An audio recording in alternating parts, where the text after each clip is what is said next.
इसलिए जब बहन का वध बहुत जरूरी है। कंसराज ये तुम्हें शोभा नहीं देता है, कबीला पर तलवार उठा रहे हो और अपनी बहन पर तलवार उठा रहे हो। कंसराज हमारी बात सुनो।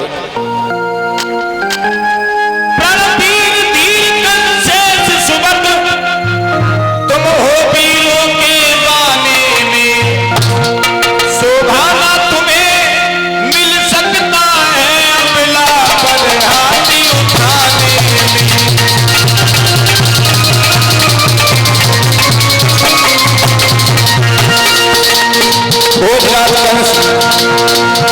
बोलिए।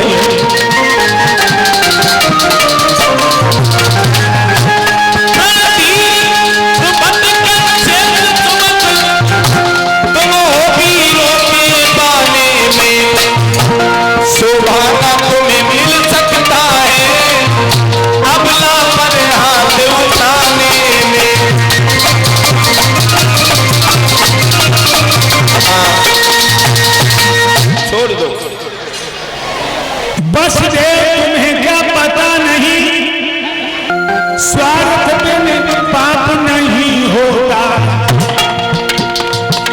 जब प्राणों पे बन आती है बेटे का पाप नहीं होता।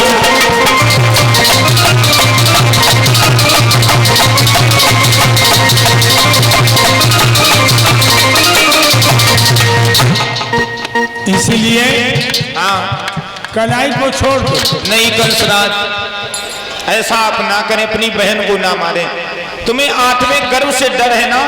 हाँ। तो कंसराज एक काम करो, आप अपनी बहन को ना मारो।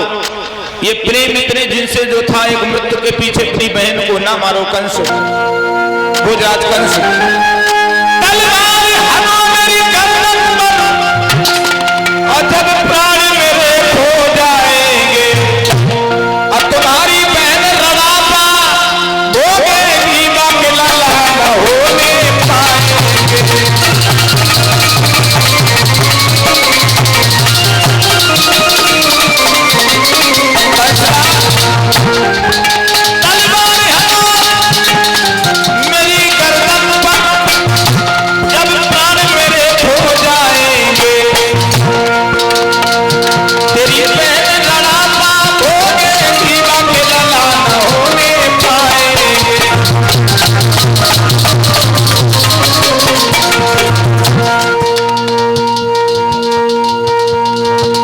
जब हमें मार दोगे तो कोई भी तुम्हारे बहन के संतान नहीं होगी, तुम्हें डर नहीं रहेगा 8वें काल का। मित्र बसे भोजराज कंस, ये जरूरी नहीं है कि औरत का पति मर जाए, हाँ, वो औलाद में पैदा कर सके। विद्या बनता बन लता जेन तके कुल जात, जो इनके निकट है जे 22 लपटा। विद्या को मेहतर पढ़े, ब्राह्मण पढ़ेगा तो विद्या आएगी। हाँ। बन की लता बन में बेल होती, पास ही बड़े वृक्ष पे लप जाती है। और बनता औरत कभी जात पात नहीं देखती। विद्या बनता बन लता जेन तकियों कुल जात, जो अब इनके निकट है जे 22 लपटा।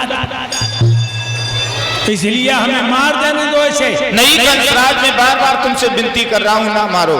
नहीं, अपनी बहन को ना मारो कंसराज।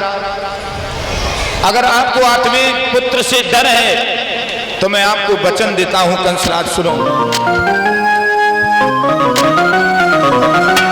मैं प्रणपूर्वक कहता हूं, अब मोह विसर्जन कर दूंगा।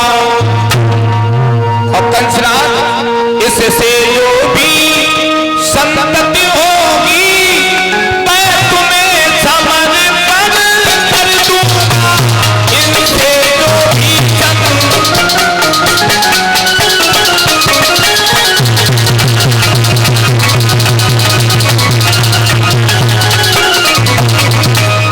कंसराज, मैं आपको वचन दे रहा हूं, गंगा मैया की सौगंध खा रहा हूं, जो भी देवकी के गर्भ से बालक होंगे मैं आपको देता जाऊंगा एक एक करके। नारा इतना त्याग? हाँ कंसराज आपके लिए कुछ भी करने को तैयार। खाओ यमुना मैया की कसम, यमुना मैया की कसम, खाओ गोधन की सौगंध, गोधन की सौगंध। अब तुम बट्टे सो नहीं जाओगे। कंसराज मतलब मथुरा में एक भवन बना है, नगर कैद रहोगे। हम अजय बारातिन को कहा ये जो बारात आई है, बारात वालों से कह दो अपने अपने घर जाएं। अपने अपने घर जाए, नाश्ता पानी तो कराओ भैया। जाओ भैया अपने अपने घर जाओ, कोई पूछे तो कह देना दूल्हा वही रह गया, नाश्ता पानी नहीं मिला। जाओ मेरे भाइयों, नजर कैद कर लिया है। 3 साल के बाद देवकी के पहला बच्चा पैदा हुआ। बसदेव जी बच्चा को लेके कंस के दरबार में पहुंचे। बच्चा को देख के कंस को इतना तरस आ गया, दया आ गई, बच्चा को वापस लौटा दिया। पहला बच्चा नहीं मारा, लेकिन देवताओं में खलबली मच गई। देवर्षि नारद को भेजा, जिनके हाथ में कमल का फूल है, बीणा बजाते हुए चले। श्रीमन नारायण नारायण नारायण, श्रीमन नारायण नारायण नारायण, बोलो नारायण नारायण नारायण, बोलो नारायण नारायण नारायण, बोलो नारायण नारायण हरि हरि, बोलो नारायण नारायण हरि हरि, बोलो नारायण नारायण हरि हरि, बोलो नारायण नारायण हरि हरि। कंस के दरबार में आ गए।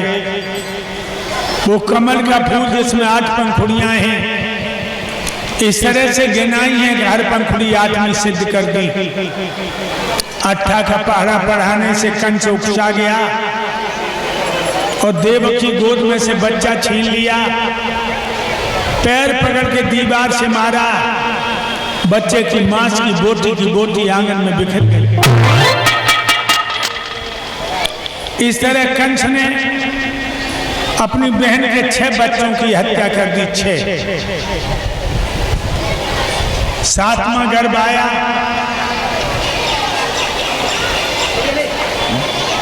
माया ने काम किया,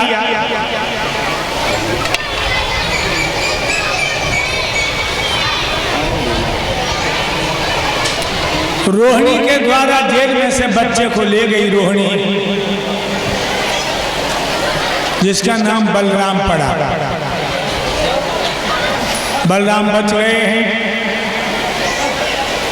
अब 8वें गर्भ की बारी है। कंस के यहाँ तैयारी है। कंस सोचने लगा 1 महीना से पहले नहीं जान पाएंगे कि औरत के पेट में बच्चा है। 2 दूतियां बुलाई,